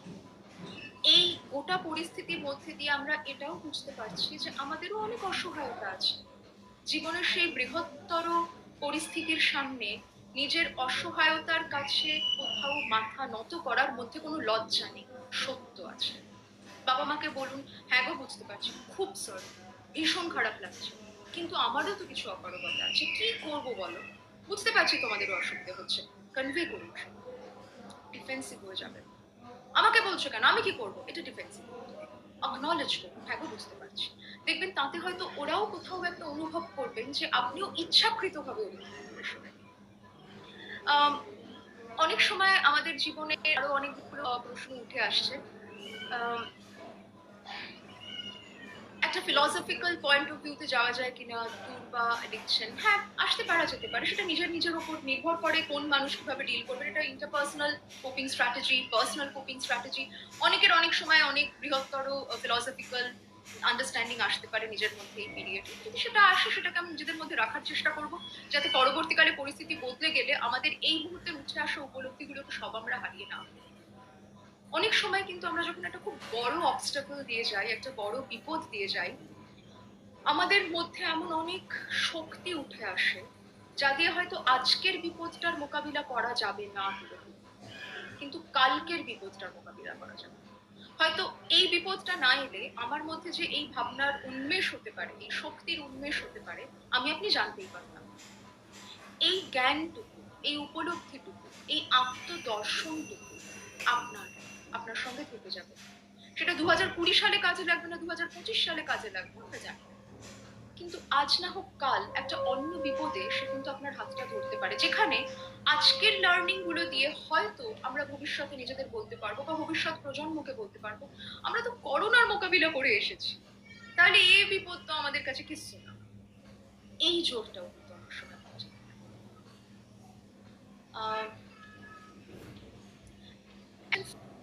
তৈরি করতে পারি কিনা। আচ্ছা, এই কনটেক্সটে না একটা কথা একটু বলবো, সেটা হচ্ছে আমার ভিডিওটাই কোথায় যেন চলে গেল, হ্যাঁ ভিডিও দেখছি। আমি এই ফেসবুক লাইভে কিন্তু একদম সরগরম, এই জীবনে প্রথমবার করছি, কতটা জমছে বুঝতে পারছি না। গৃহবন্দী অবস্থার অ্যাংজাইটির কথা আবার উঠে আসছে, সেটা আসছি, তার আগে একটু খাবারের কথা বলি। অনেকেই না বিঞ্জ ইটিং নিয়ে আমাকে লিখছেন, মেসেজ করছেন যে ভীষণ ভুলভাল খাবার খেয়ে ফেলছি, সারাক্ষণ মনে হচ্ছে খিদে পেয়েছি খিদে পেয়েছি, কিন্তু অ্যাকচুয়ালি খিদে পাইনি, এগুলো চোখের খিদে, কিন্তু খেয়ে ফেলছি। আমার যেটা একটু সেক্ষেত্রে বলার, ফুড চার্ট আবারও আপনি ঠিক যেরকম বললেন যে রুটিন বানানো যাবে কিনা, আমি তার উত্তরে যা বললাম, ফুড চার্টের ক্ষেত্রেও বলবো নিশ্চয়ই বানাতে পারেন। ফুড চার্ট বানাতে পারেন, যোগা চার্ট বানাতে পারেন, দিনের রুটিন বানাতে পারেন। অভিজ্ঞতা বলে সেগুলো দেয়ালে ঝোলে, আমরা মানি না। তাই আমি এমন কিছু খাতায় কলমে করাতেই বিশ্বাস করি না যেটাকে জীবনে পালন করা কঠিন। এমন কমিটমেন্টে যাবো না যে কমিটমেন্ট ফেল করবে, এমন কমিটমেন্টে যাবো যেটা রাখতে পারবো। সেই প্রতিশ্রুতিতে গিয়ে আমার লাভ কি বলুন, যেটা আলটিমেটলি আমি ফলো করতে পারবো। তো বিঞ্জ ইটিং এর প্রবণতা এখন থাকবে, তার কারণ আমাদের জীবনের অনেক প্লেজার্স কমে গেছে। খাদ্য একটা এমন প্লেজার, আমাদের মতন কিছু প্রিভিলেজড মানুষ সেটা এখনো অ্যাভেল করতে পারছি। এখনো চাইলে মনে হলে আমি দরকার হলে একটা চানাচুরের প্যাকেট খেয়ে ফেলতে পারছি, কারণ চানাচুরের প্যাকেটটা এখনো পাওয়া যাচ্ছে। আমি একটা উদাহরণ হিসেবে বলছি। তারপরে হয়তো কোনো চোরে পাবে এক প্যাকেট চানাচুর খেয়ে ফেললাম, কিন্তু ওইটুকু আনন্দ, ওইটুকু স্বাদ গ্রহণের আনন্দ এই মুহূর্তে আমাদের কাছে খুব জরুরি। তার কারণ অনেক অনেক আনন্দ আমাদের জীবন থেকে এখন চলে যাচ্ছে। এবং খাদ্যের সঙ্গে তো আমাদের একটা খুব গভীর যোগাযোগ আছে। আমরা জন্মানোর পর তো প্রথম পৃথিবীর যে স্বাদ পেয়েছিলাম সেটা দুগ্ধের, মাতৃদুগ্ধ। তাহলে পৃথিবীর সঙ্গে আমাদের পরিচয়ই তো খাদ্য দিয়ে। খাদ্যের সঙ্গে তো আমাদের প্রচুর অ্যাটাচমেন্ট থাকবে। একটা জিনিস ট্রাই আউট করতে পারেন, ফুড চার্ট বানাবেন কিনা আপনার ওপর, I leave it entirely up to you. যদি মনে করেন ফলো করতে পারবো করতে পারেন, অথবা চেষ্টা করুন দিনের মধ্যে একটা বা দুটো আইটেম তরিজুত করে বানাও, একটু সময় সাপেক্ষ করে রেঁধে সেটা খাও। তাতে যেটা হবে, আমি ওই ফাস্ট ইটিংটাতে না গেলে অনেকটা খেয়ে ফেলতে না পারি। ধরুন আমি একটাই ডিশ বানাবো, আমি তো ম্যাগি বানাবো, সেটাই তরিজুত করে বানাবো ঠিক করলাম, তাতে কিছুটা সময় যাবে। সেই সময়টা যাওয়ার পর যখন সেই একটি প্যাকেট ম্যাগি আমি খাবো, তাতে কিন্তু আমার খাবার আনন্দটাও যেরকম রইল, আমার বানানোর আনন্দটাও তার মাঝখানে ছিল। এর ফলে যেটা হবে, আমার ওভারঅল কোথাও একটা কিন্তু নিজের একটা সময়ও ব্যয় হলো, রান্নাটা বানানোর মধ্যে দিয়ে আমার কিছুটা কনস্ট্রাকটিভ এক্সারসাইজও হলো, নিজে মানসিকভাবে একটা অন্য জোনে কিছুক্ষণ রইলাম, তারপর খাবারটা এনজয় করলাম। তাতে অনেকবার খাওয়া হলো না, আবার যেটা খেলাম সেটা হয়তো অতটাও অসুবিধাজনক খাবার হলো। একটু সেইভাবে আমরা ট্রাই আউট করে দেখতে পারি। আরেকজন লিখেছেন যে পুরনো পুরনো অ্যাংজাইটি ইত্যাদি মাথার মধ্যে ঘুরে ঘুরে আসছে। হ্যাঁ, পুরনো দুঃখ, পুরনো কষ্ট, পুরনো অ্যাংজাইটি আমাদের যখন যখন খুব গভীরে সংকট নামে, তখন আমাদের অনেক অমীমাংসিত প্রশ্ন, অনেক অমীমাংসিত দুর্ভাবনা, অনেক অমীমাংসিত যন্ত্রণা আবার মাথা চাড়া দেয়, আবার তারা আমাদের অ্যাটেনশন দাবি করে। আমি এক্ষেত্রে একটা পদ্ধতির কথা একটু বলতে পারি, সেটা হচ্ছে যে যে প্রশ্ন বা যে অ্যাংজাইটি বা যে যন্ত্রণা অমীমাংসিত এতদিন ধরে রয়েছে, এমনও হতে পারে এক্ষুনিও সেটা নিয়ে আমি ভীষণ ভাবতে বসলে, মাথার চুল ছিঁড়ে ফেললে তার সমাধান হবে না।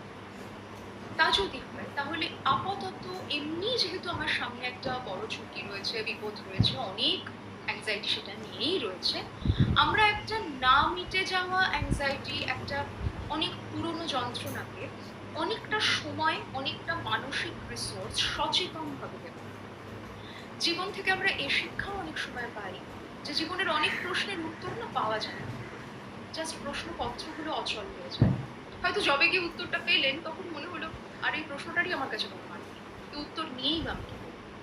তাহলে সেই পুরনো অ্যাংজাইটি, সেই পুরনো ক্ষত যদি এখন নিজের মধ্যে ভীষণভাবে উঠে আসে, আপাতত আমি নিজেকে বলতে পারি, আচ্ছা আজকে 12ই এপ্রিল দুপুর 12টা 19, এই মুহূর্তে কি এটা আমার জীবনে আছে? এই মুহূর্তে কি এটার সলিউশনে না গেলেই নয়? যদি আপনার উত্তর হয় না এই মুহূর্তে, এটা আপনাকে কখন হচ্ছে, এটা আপনার জীবনে কখনো আসতে পারে বলে আপনি ভাবছেন, এবার সেই ভবিষ্যৎ তো এমনিই অনিশ্চিত। আমরা কি কোনোদিন জানতাম করোনা আসবে? তাহলে এতটা অনিশ্চয়তা তো জীবন দেয়, শিখলাম। পাশাপাশি এ যদি আপনার অতীতের অংশ হয় তাহলে তো পেরিয়ে এসছে। তাহলে 12টা 19-এ আপনি যেটা নিয়ে ভেবে এত ভারাক্রান্ত হচ্ছেন, হয়তো 12টা 19 তার সমাধানের দাবি রাখে না। সাময়িকভাবে তাহলে কি নিজেকে তার থেকে সরানো যেতে পারে? একজন লিখছেন যে আমার পোষ্যকে নিয়ে আমি খুব দুশ্চিন্তায় আছি, ওকে ওয়ার্ক প্লেসে নিয়ে যেতে হচ্ছে না, তাই 24 ঘন্টা ওর সঙ্গে দেওয়া যাচ্ছে, কিন্তু কিভাবে তার সঙ্গে সুন্দর করে সময় কাটাবো? আমি বলবো স্বর্ণালী, আপনি কিন্তু খুব লাকি, আপনি ওর সঙ্গে এখন অনেক বেশি সত্যিই তো সময় কাটাতে পারছেন, ও আপনার সময় পাচ্ছে। এবং মানুষ মানুষের সঙ্গে থাকতে গিয়ে খুব বিরক্ত হয়ে পড়ছে, হাঁপিয়ে উঠছে, তার প্রচুর নিদর্শন আমরা দেখতে পাচ্ছি। কিন্তু যারা বাড়িতে একটু অন্য ধরনের পোষ্যদের সঙ্গে, ছানাদের সঙ্গে থাকে, আমি মনে করি তারা অনেক বেশি এক্ষেত্রে সৌভাগ্যের মধ্যে আছে। প্রথমত ছানাদের পরীক্ষা নেই, তাদের এই মুহূর্তে অনলাইন ক্লাসেস করাতে হচ্ছে না, তারা নিজেদের তালে আছে। একটু তাদের কাছ থেকেও আমরা শিক্ষা নিয়ে আসবো। ফ্লয়েড বলেছিলেন যে বিড়ালের সঙ্গে কাটানোর সময় কখনো অপচয় হয় না, ওর থেকে আমাদের অনেক শেখার থাকে। আমি এটা একদম হাড়ে হাড়ে বলি, আমি বলছি না অন্য পশুদের থেকে আমাদের কোনো বিরোধিতা রাখার দরকার আছে তাহলে, কিন্তু কি অর্থে বলছি যে অনেক সময় ওরা যে ওদের নিজেদের সঙ্গে এনগেজড থাকতে পারে। হ্যাঁ, আপনি বলতে পারেন ওদের তো আমাদের মতন অত ভাবনা, অত কিছু নেই, অত তো ইভলভড নয়, ফল্ট না হয়ে বেঁচে গেছে। আমাদের ক্ষেত্রে ওইটুকু ইগনোরেন্স আমরা যেতে পারলে হয়তো বেঁচে যেতাম। তো আপনার পোষ্যর সঙ্গে এই মুহূর্তে কিছু হয়তো ছোট, ছোট মজা, ছোট, ছোট আনন্দে ইনভলভ থাকুন। হয়তো দেখবেন একটা সুতো নিয়ে অনেকক্ষণ ধরে ঘরের মধ্যে ঘুরছে। ওই নিয়ে নিজেকে ব্যস্ত রেখেছে। ওই ধৈর্যটা ওর থেকে শেখা। সেটা নিয়ে নিজের মধ্যে একটু আত্মস্থ হওয়া যায় কি? বিশেষ করে যখন এমন একটা সমস্যা দিয়ে যাচ্ছি যা নিয়ে অধৈর্য হয়েও কোনো লাভ নেই। হয়তো আমাদের পোষ্যরা আমাদের জীবনের একটা বৃহত্তর দর্শন শেখাচ্ছি হাফ হাফ না করেও শিখিয়ে যেতে পারে। একটু সেটা ভেবে দেখুন। প্রয়োজনীয় মেডিসিনের জন্য বাইরে যেতে হচ্ছে, অনেকে লিখেছে। তাতেও অনেকে রাগারাগি করছে। আমার কেবলই মনে হচ্ছে যে পড়াশোনায় মন বসাতে পারছে না, সবসময় করোনার আতঙ্কে রয়েছে। হ্যাঁ, ঠিকই। এখন মুশকিলটা হচ্ছে যে প্রয়োজনীয় জিনিসের জন্য তো আমাদের বেরোতেই হবে। আমি একটা সাবধানতার কথা সোমা যেটা লিখছেন সেই কনটেক্সটে মনে পড়লো একটু বলে রাখি। পড়াশোনার অংশটাতে অলরেডি এসেছি বলে পড়াশোনার জায়গাটা এক্ষুনি আরেকবার হাইলাইট করবো না, কারণ ওটা আমরা অলরেডি ডিসকাস করেছি। যে ক্ষেত্রে বিশেষ করে ধরুন ওষুধের দোকান যেখানে এটিএম কার্ড ব্যবহার করা যেতে পারে, সব দোকানে সে প্রভিশন আমাদের থাকে না। কারণ অনেকেই বলছেন টাকার দরুন সংক্রমণ হতে পারে কিনা, তাই নিয়েও তো আমাদের অনেকের মধ্যে একটা ভয়ের জায়গা রয়েছে। ফলে তো যেখানে এটিএম কার্ড ব্যবহার করা সম্ভব, আমার মনে হয় আমি ব্যক্তিগতভাবে সেটা করে দেখছি বলে আপনাদেরকে সেই পরামর্শ দিতে পারি, মানে সেই সাজেশন দিতে পারি রাদার। এটিএম কার্ড ব্যবহার করলাম, এটিএম কার্ডটাকে এসে কিন্তু একটু হ্যান্ড স্যানিটাইজার দিয়ে মুছে নেওয়া সম্ভব। এটুকু সাধারণ সাবধানতা আমরা একটু নিয়ে দেখতে পারি। বলছি না সেটাই একেবারে ফুল প্রুফ, কিন্তু করে দেখা যেতে পারে। মেয়ে রেগে যাচ্ছে এবং মেয়েরও ভীষণ রাগ হচ্ছে, আমারও ভীষণ রাগ হচ্ছে, স্বাভাবিক। রাগ বিষয়টাই এই মুহূর্তে আমাদের পরস্পরের উপর হচ্ছে, কারণ করোনাকে তো হাতে পাচ্ছি না, যাদের হাতে পাচ্ছি তাদের উপর সমস্ত রাগটা আমরা বার করছি। আমরা যখন খুব রেগে যাচ্ছি তখন আবারও বলবো একটু পরস্পরের থেকে আমরা সাময়িক দূরত্বে আসি। আমরা তাকে একটু বলি বড় কথা, যে বিষয়টা নিয়ে জানি রাগারাগি হচ্ছে সেই বিষয়টা নিয়ে আমরা একটু কম কথা বলবো। আরেকটা এই কনটেক্সট আমি বলবো, বিশেষ করে যখন আমাদের ঝগড়াঝাটি হয় সেই কনটেক্সট আমি দেখে যেটা খুব সাহায্য করে, আমাদের না ঝগড়ারও কিছু প্রোটোকল থাকা দরকার। ঠিক যেমন এই যে পায়েল লিখছিলেন যে অনেক পুরনো অ্যাংজাইটি, অনেক পুরনো দুঃখ আমাদের কাছে ফিরে আসছে। আমাদের অনেক সময় অনেক পুরনো ক্ষত থাকে যেটা আমরা খুব ব্যক্তিগত একটা মোমেন্টে হয়তো আমার কাছের মানুষের সঙ্গে শেয়ার করে ফেলছিলাম, যেটা আমাদের দুর্বলতম জায়গা। আমরা যখন ঝগড়া করব, আমরা যখন রাগারাগি করব, আমরা চেষ্টা করব সেই ক্ষতয়ে খোঁচা না দিতে। এটা আমাদের কিন্তু প্রবৃত্তিগত একটা সমস্যা, আমরা অনেক সময় সেটা করি। জানি ঠিক ওইখানটাতে ওকে বললে ওর কতটা লাগবে, প্লিজ সেই জায়গাটা থেকে বিরত থাকুন। উল্টো দিকের মানুষকেও বলুন, দেখো যাই হয়ে যাক এইটা নিয়ে তুমি আমায় চারটে খারাপ কথা বলতে পারো, এই বিষয়টা নিয়ে খারাপ কথা বলবে না, ওই জোনটা নিয়ে খারাপ কথা বলবে না। একটু সেগুলো নিজেরা আমরা ফলো করার চেষ্টা করি, যে আমরা ঝগড়া করতে গিয়েও যাতে আমাদের দুর্বলতম স্থানে পরস্পরকে আঘাত না। খুব ইম্পর্টেন্ট একটা প্রশ্ন কৌশালী রেখেছেন, thank you so much Kaushali এটা তুলে আনার জন্য। কৌশালী বলছেন যে যাদের অলরেডি অবসেসিভ কম্পালসিভ ডিসঅর্ডার এই অসুখ ছিল, তাদের বারবার হাত ধোয়ার যে কথা বলা হচ্ছে সেখানে সেটা আরো বেড়ে যাচ্ছে। আমি বলবো তারা যে আগাম আতঙ্ক থেকে আগে তাদের মানসিক জটিলতার দরুন হাতটা ধুতেন, তাদের মাথার মধ্যে যে ভয় থেকে তারা হাতটা ধুতেন, এখন তো সেই হাত ধোয়াটা একটা বাস্তবিক ভয়ের দরুন তৈরি হয়েছে। তো আমি বলবো সেই বেড়ে যাওয়াটা তো খুব স্বাভাবিক।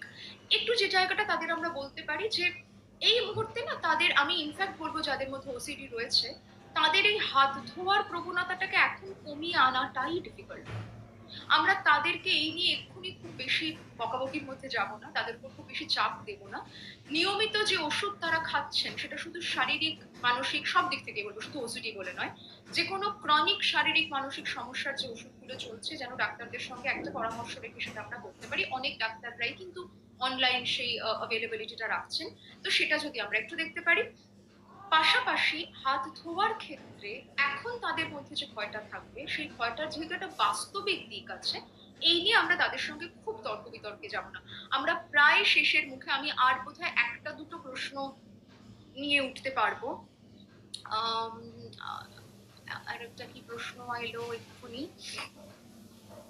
হ্যাঁ, যারা বয়স্ক মানুষরা রয়েছেন তাদের নিয়ে একটা প্রশ্ন সোনিয়া লিখেছেন, হ্যাঁ আমি একটু অ্যাড্রেস করতে চাইবো। তাদের সাথে যেটা একটু আগে বললাম যে তারা অ্যাংশাস তো হবেনি। দেখুন বারংবার বলা হচ্ছিল যে বয়স্ক মানুষদের মধ্যে রিস্ক বেশি। সোনিয়া একটা কথা বলতে পারে, সেটা হচ্ছে আমাদের এখন কিন্তু পরিসংখ্যান বলছে আমরা সবাই রিস্ক গ্রুপে রয়েছি, কারণ আমরা তো দেখছি এমন অনেক মানুষ আক্রান্ত হচ্ছেন যারা ইয়াং। এমন অনেক মানুষও হয়তো মৃত্যু মুখে পতিত হচ্ছেন যারা ইয়াং। সুতরাং যখন বাড়ির বড়রা বা পেরেন্টসরা বলছেন যে আমরা বয়স্ক তাই আমাদের নিয়ে ভয় বেশি, তাদের বলুন না গো, তোমাকে নিয়েও ভয় বেশি, আমাকে নিয়েও ভয় বেশি। ভয় আমাদের প্রত্যেকের উপরেই রয়েছে। এবং এই ক্ষেত্রে একটা শুনতে একটু ফিলসফিক্যাল লাগতে পারে, একটা কথা একটু বলি। মৃত্যু তো আমাদের জীবনের অনিবার্য সত্য, এটা আমরা সবাই জানি। আমাদের জন্ম লগ্নে যদি একটা সত্য একেবারে নির্ধারিত হয়ে যায় হয়, সেটা হলো মৃত্যু। আমরা জানি এটা হবে, কিভাবে হবে, কবে হবে, তখন আমাদের কিরম লাগবে, এটা আমরা জানি। করোনার আতঙ্কের ফলে আমাদের মধ্যে মৃত্যুর একটা সম্ভাব্য ছবি তৈরি হয়েছে। আমাদের মনে হয়েছে তবে বোধহয় মৃত্যু এই দরজা দিয়ে আসবে। এটাও সুনিশ্চিত নয় সে ওই দরজা দিয়েই আসবে কিনা, আগামীকালই আসবে কিনা, 1 মাসের মধ্যেই আসবে কিনা, আমি আপনি জানি না। আমাদের সাধারণ ভয়ের মধ্যে একটা ইনফরমেশন এসেছে যে করোনা কিন্তু সেটা ঘটাতে পারে। তাহলে আমরা যদি একটু এইভাবে ভাবি যে যদি মৃত্যুটাই নিয়ে আমার ভয় হয়, যদি এটাই হয় যে ওদের বাবা মা আক্রান্ত হয়ে মারা যেতে পারেন কিনা, বা আমি আক্রান্ত হয়ে মারা যেতে পারি কিনা, আমার ভয়টা কি করোনায় মারা যেতে পারি কিনা নিয়ে, নাকি মারা যেতে পারি কিনা? আচ্ছা, মারা যেতে পারি কিনা যে কোনো দিন যেতে পারি, এর সঙ্গে করোনার কোনো সম্পর্ক সরাসরি নেই কিন্তু। তাহলে যে ভাবনা নিয়ে আমরা জন্মস্তক বড় হচ্ছি, তাকে আজকে নতুন করে এত বড় করে দেখি। এমনিও জানি কোনো না কোনো দিন মারা যাবো, অমনিও জানি কোনো না কোনো দিন মারা যাবো, যখন যাব তখন দেখে নেব। আপাতত জীবন দশায় যেটুকু যা যা করার, যেটুকু দায়িত্ব আছে, কর্তব্য আছে, ভালো থাকবার জন্য যেটুকু প্রয়াস আছে, করব। তারপর কিভাবে জীবনটি শেষ হবে এ যেহেতু আমাদের কারুর জানা নেই, এক্ষুনি তাই নিয়ে আমরা অনেকটা এনগেজড। সেক্ষেত্রে করোনাকেই একমাত্র আমার মৃত্যুর পত্রবাহক হিসেবেই দেখতে হবে এমন কোনো বাধ্যবাধকতা নেই। একটু যদি সেটা আমরা মাথায় রাখার চেষ্টা করি। আরেকটা কথা, আমি আরো অনেকগুলো প্রশ্ন আসছে।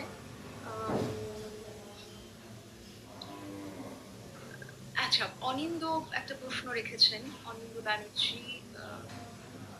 বেশ, আমি এই প্রশ্নটা নিয়েই ইনফ্যাক্ট শেষ করবো। সত্যি একটা খুব জরুরি জায়গা অনিন্দ রাখছেন, যে আমাদের অনেকের ক্ষেত্রেই কিন্তু আমাদের ভাষার মধ্যে দিয়ে প্রচুর হিংসা উঠে আসছে। হ্যাঁ, নিশ্চয়ই আমরা পরস্পরের প্রতি কি ভাষায় কথা বলছি, এবং আমি বলবো একটা বৃহত্তর হিংসার কথাও কিন্তু সেখানে খুব ইম্পর্টেন্ট। কারণ আমরা অনেক সময় একটা রেশিয়াল ডিসক্রিমিনেশন, রেশিয়াল ভায়োলেন্সের মধ্যে চলে যাচ্ছে। যেরকম আমি অনেকদিন আগে আমার একটা ভিডিওতে বলেছিলাম যে যারা নর্থ ইস্টের মানুষরা রয়েছে, বা যারা চায়না থেকে হয়তো আমাদের শহরে এসে রয়েছেন, আমরা তাদের প্রতি খুব হিংসাত্মক আচরণ এক সময় করে ফেলছি তাদের বাহ্যিক রূপটা দেখে। একটু আমাদের সচেষ্ট হতে হবে। এটা কিন্তু কোনো নির্দিষ্ট সম্প্রদায়, গোষ্ঠী, দেশ শুধু এইভাবে দেখলে হবে না। দেখুন, অনেক কনস্পিরেসি থিওরি অনেক কিছু বলবে, কিন্তু কোনো দেশেরই সাধারণ মানুষ তো তারা তাহলে আমার আপনার দেশের সাধারণ মানুষের মধ্যে অনেক ভুল ধারণা থাকতে পারে, অশিক্ষা থাকতে পারে, সেখান থেকে তারা অনেক গন্ডগোলের আচরণ করছে, আমি একদম অস্বীকার করি। সেই গন্ডগোলের আচরণের মূলে যে অশিক্ষা আছে, যে কুশিক্ষা আছে, সেটার বিরুদ্ধে আপনার নিশ্চয়ই কথা বলবেন। কিন্তু তার জন্য তার ধর্ম, তার ভাষা, তার প্রজাতি, তার অঞ্চল, এই এথনিক এলিমেন্টস গুলোকে টিকে আমাদের ভাষা কিন্তু এক্ষেত্রে খুব ইম্পর্টেন্ট একটা রোল প্লে করবে। আমাদের সে বিষয়ে নিশ্চয়ই সচেতন হতে হবে। আপাতত আমার আর খুব কিছু এই মুহূর্তে বলার নেই, আমাকে আপাতত আজকে শেষ করতে হবে। আপনারা যারা যারা পরবর্তী সময় একটু জয়েন করলেন, তাদের মধ্যে একটা প্রশ্ন একটু নিয়ে শেষ করব। আসলে প্রশ্ন আসতেই থাকছে, কিন্তু আমাদেরও তো সময় শেষ করার মুহূর্তে আমরা এসে গেছি। অনেকে লিখছেন যে অনেকে যারা খেতে পাচ্ছে না, স্বাতী লিখেছেন, ভারী সুন্দর কথা, গরিব বাচ্চাগুলো খেতে পাচ্ছে না, তাদের কথা ভাবলে নিজের ছেলেকে বকে ফেলছি, খুব কষ্ট হচ্ছে, খুব স্বাভাবিক। শুধু আপনার ছেলেকে বকে ফেলবেন না স্বাতী, ওকে একটু ওই বৃহত্তর ছবিটা দেখান, জীবনকে ধন্যবাদ দিতে শেখান। আমাদের এই মুহূর্তে একটু কৃতজ্ঞ হওয়ার বোধ বোধহয় জন্ম, ছেলেকে কৃতজ্ঞ শেখান। ছেলেকে বলুন যে ছোট ছোট জিনিস নিয়ে ওর কিছু বায়না থাকে, খারাপ লাগা থাকে, বন্ধুদের বাড়ি যেতে পারছি না, কষ্ট পাওয়া থাকে, সে কষ্টগুলোর থেকেও কত বড় বড় কষ্ট নিয়ে মানুষ ডিল করছে। আরেকটা কথা বলে একটু শেষ করবো। আমাকে একজন লিখেছিলেন, খুব ভালো লেগেছিল লেখাটি, বাংলাদেশ থেকে একজন লিখেছিলেন, যে আমার না মাঝে মাঝে খুব গিল্ট হচ্ছে চারপাশে তাকালে, যে আমরা তো সত্যিই খুব প্রিভিলেজড, এই গিল্টটা নিয়ে কি করবো। আমি বলবো এই গিল্টটা আমরা রাখবো, কারণ অনেক সময় অনেক পেয়ে যাওয়ার প্রাপ্তিবোধের দরুন আজকে যখন বৃহত্তর পরিস্থিতি আমরা দেখছি অনেক মানুষ অনেক কিছু পান না, যে অপরাধ বোধগুলো আমাদের মধ্যে তৈরি হচ্ছে, যদি তাদেরকে আমরা একটু মনে রাখতে পারি, হয়তো একটা বৃহত্তর সমাজে আমাদের অবদান, আমাদের বৃহত্তর সমাজে নিজেদেরকে আরেকটু নিযুক্ত করবার যে প্রক্রিয়া, সেটাতে আমরা আরেকটু সেক্ষেত্রে সচেষ্ট হতে পারবো। হয়তো ভবিষ্যতে তাতে আমরা আরো একটু অন্য রকমের মানুষ হয়ে উঠতে পারবো। আমরা হয়তো কোনো একদিন গোষ্ঠী সংক্রমণের ভয় কাটিয়ে উঠবো, সে আশা করি। কিন্তু গোষ্ঠী বন্ধনের যে মনটা আমাদের এই অপরাধ বোধগুলো দিয়ে তৈরি হতে পারে, এই কষ্ট পাওয়াগুলো দিয়ে তৈরি হতে পারে, যে এই স্বামী তো পেলাম, ও তো পেল না, এই ও তো পেল না গুলো দিয়ে আমরা যদি আরেকটু বিভিন্ন মানুষের প্রতি সচেতন হই, সজাগ হই, সহিষ্ণু হই, সংবেদনশীল হই, তাহলে হয়তো গোটা পৃথিবীর ছবিটা শুধু করোনা মুক্ত হবে না, আরো অনেক দূর ভাবনা। খুব ভালো থাকুন। আজকে ভিডিও শেষ করছি। অনেক ধন্যবাদ শান্তাকে আপনাকে।